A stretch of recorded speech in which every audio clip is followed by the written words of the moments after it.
La région est plutôt connue pour ça. Ses châteaux Renaissance et ses jolies cités comme Saint-Aignan sur les rives du Cher. En ce dimanche de printemps, la ville semble assoupie. Pourtant, à quelques minutes du centre-ville, c'est l'effervescence. Ce matin, des centaines de familles convergent ici pour un grand dépaysement. Voir des animaux uniques en France. Mais c'est vrai qu'une de nos filles adore les koalas, donc... Puis ça change un peu des châteaux. Il y a des animaux peut-être qu'on n'a jamais vus ou ça. Christophe, Stéphanie et ses deux enfants viennent de la région parisienne. La veille, ils ont visité les châteaux de la Loire. Et aujourd'hui, pour les enfants, c'est le grand moment du week-end, la visite du zoo de Beauval. C'est la sortie phare, le clou du spectacle. Et aujourd'hui, voilà le spectacle auquel ils vont assister. Celui d'animaux aussi rares qu'extraordinaires. Des éléphants d'Afrique, des orang-outans de Bornéo ou ces tigres blancs de Sibérie. Ce sont des papouilles. Regarde, il joue. Génial, génial. Pour eux, c'est un voyage éclair à travers le monde. Gros chat. Le zoo, c'est l'évasion près de chez soi à petit prix. Et comme cette famille, 10 millions de Français fréquentent chaque année les parcs animaliers. Aujourd'hui, le zoo, c'est devenu un incontournable des week-ends en famille. Un phénomène en plein boom. 10% de clients en plus, tous les ans. Un marché que se disputent une quinzaine de parcs en France. Les plus connus, la Palmyre à Royan, la réserve de Thoiry, près de Paris, et l'un des plus fréquentés, le zoo de Beauval. Créé il y a 30 ans, ce parc attire chaque année plus de 500 000 visiteurs. Avec quelle méthode fait-il venir les touristes? Comment a-t-il transformé ces animaux en véritables tiroirs-caisses? Plongé dans les coulisses d'un des plus grands zoos de France.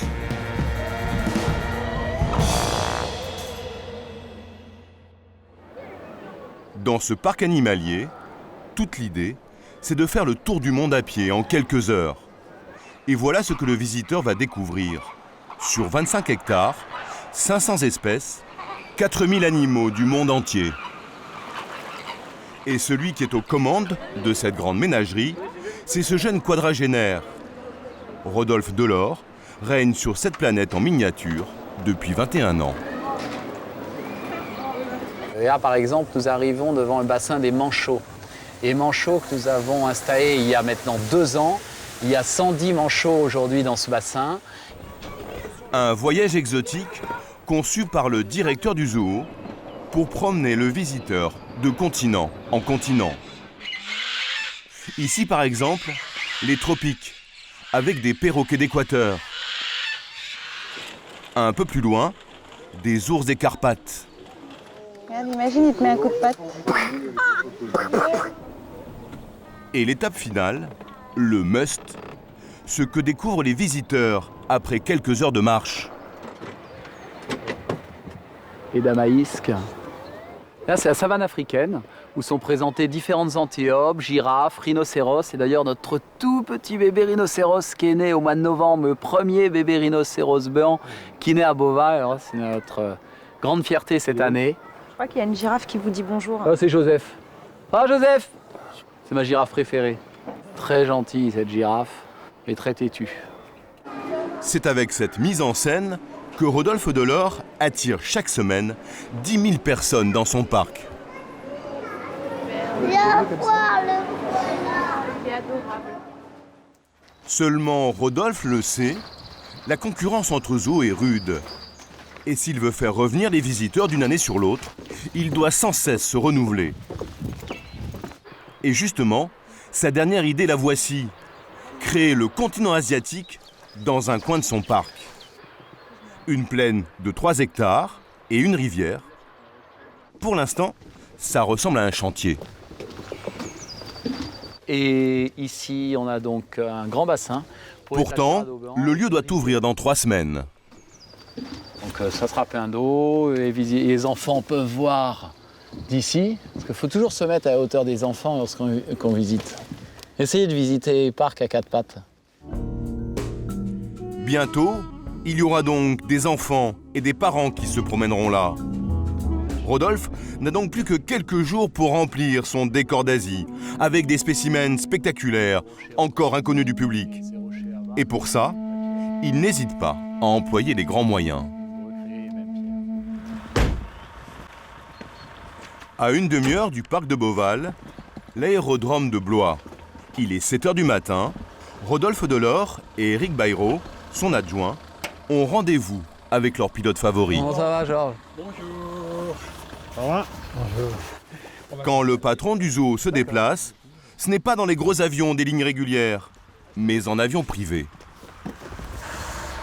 Bon, c'est bon, il fonctionne? Ça permet de se déplacer un peu partout rapidement.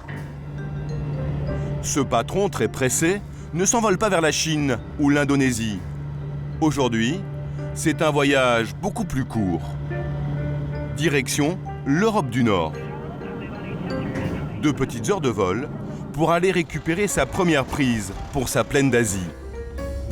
Car ce n'est pas dans les grands espaces naturels qu'il trouve ces animaux. C'est au beau milieu des villes, à Amsterdam ce jour-là. Rodolphe Delors a rendez-vous ici, dans le plus grand parc zoologique de la ville.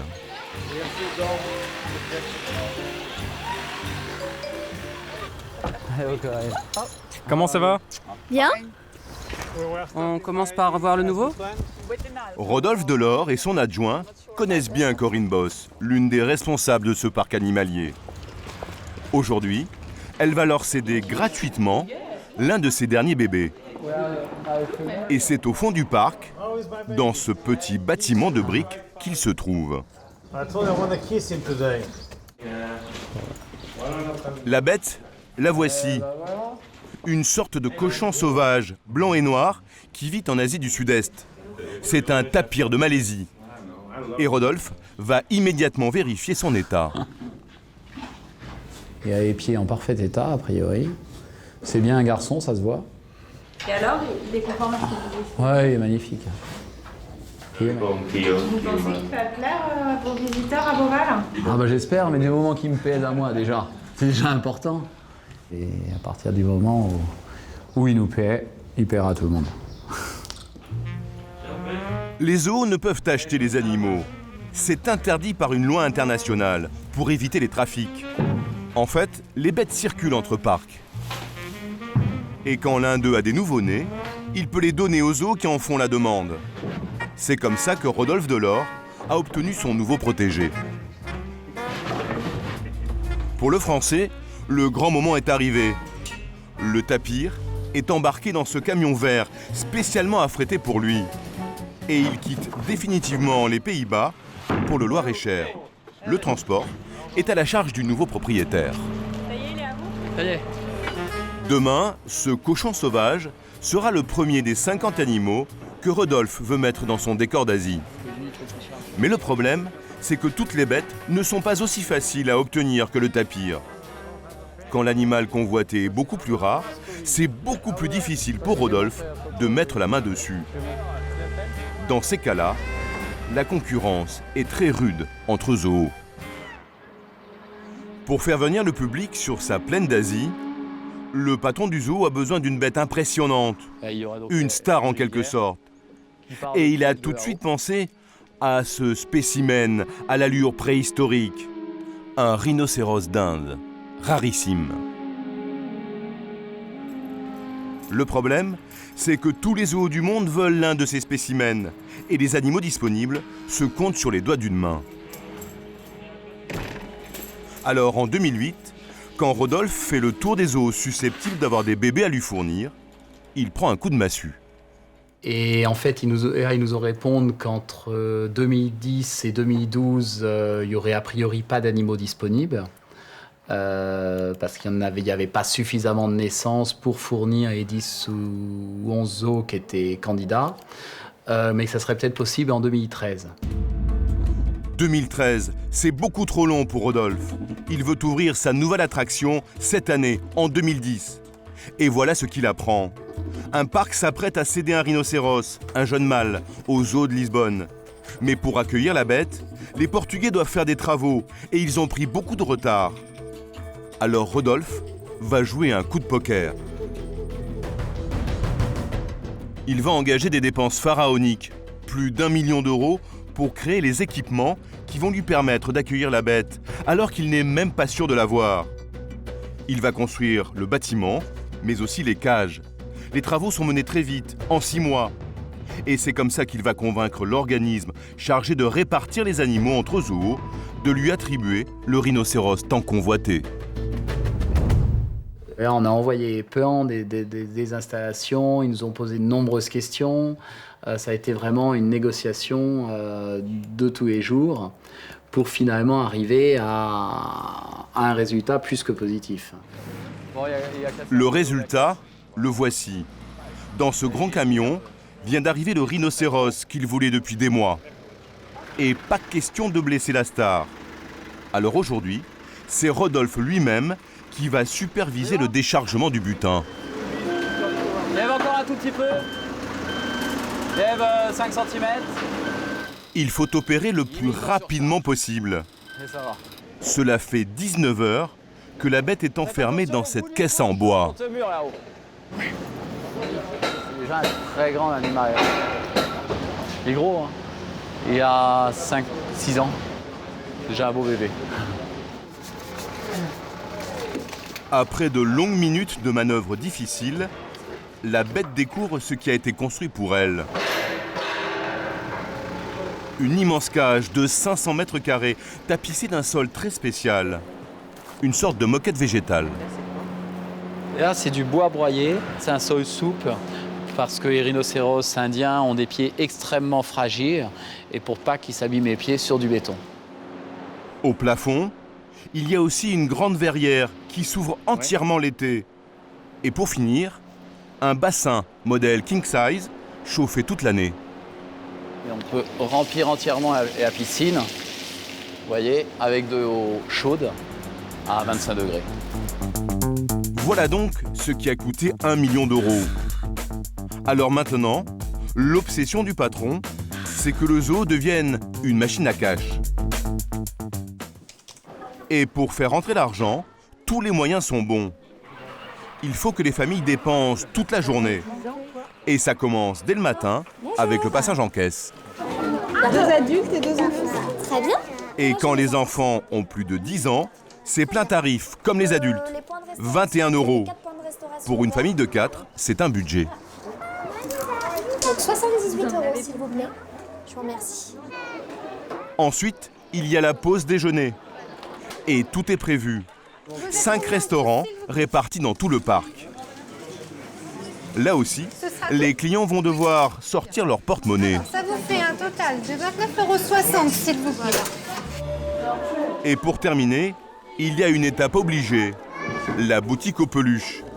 Impossible pour les parents de résister aux tentations des enfants. Bah ça c'est quoi? C'est sur les cartes? Non, oui, sur les cartes. Tu peux prendre ça, ça et ça, c'est tout.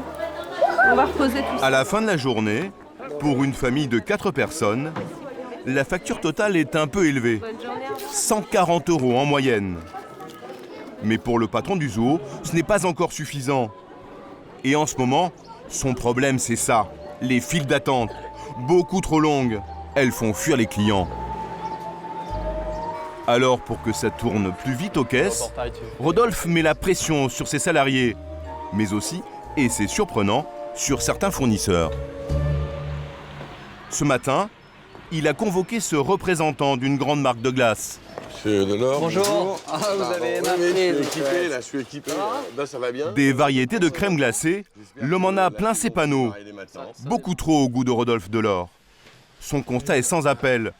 Trop de choix, ça fait perdre du temps aux consommateurs et ça allonge les files d'attente. L'hiver est passé, on a d'autres parfaits. Donc cette année, on a décidé de réduire encore un petit peu la gamme. Et plus on va réduire la gamme, moins les gens vont perdre de temps, vont hésiter, moins ils vont perdre de temps à choisir. Donc plus on va pouvoir vendre rapidement. Le fournisseur de crème glacée reste muet. Mais la décision est désagréable, car 2 parfums en moins, c'est tout de même 2 produits en moins exposés aux consommateurs. Le petit Magnum est donc supprimé. Mais ce n'est que la première couleuvre. Le directeur du zoo va lui en faire avaler une deuxième, sur les prix cette fois-ci. Au niveau des tarifs, vous engagez à maintenir les prix de l'année dernière? Il n'y aura pas de modification tarifaire. Le tarif qui vous a été proposé l'an dernier reste maintenu pour 2010. Si Rodolphe se bat autant sur les glaces, c'est qu'elle rapporte. Les bâtonnets achetés 1,24 € hors taxe, le directeur du zoo les vend 2 fois plus cher. Et pour vendre toujours plus de ces produits plutôt rentables, Rodolphe a eu une idée. Que les familles restent sur le parc plus d'une journée. Et pour ça, le directeur du zoo s'est lancé dans un nouveau métier.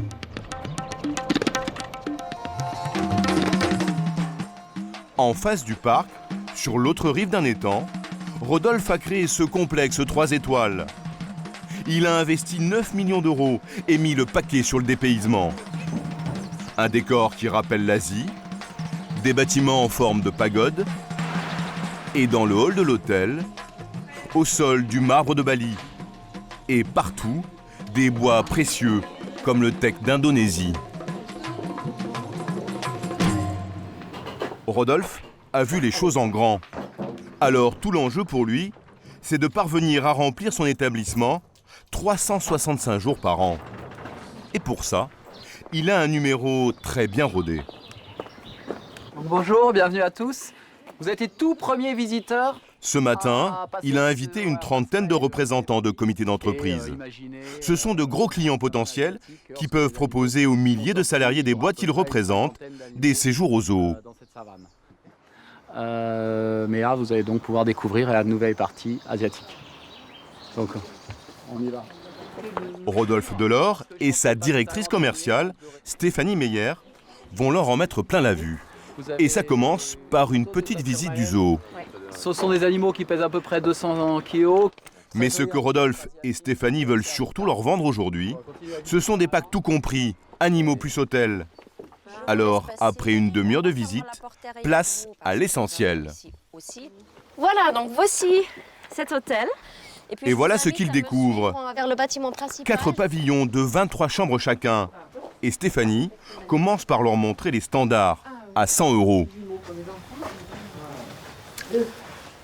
Wow. Donc, dans la chambre familiale, vous avez une chambre principale.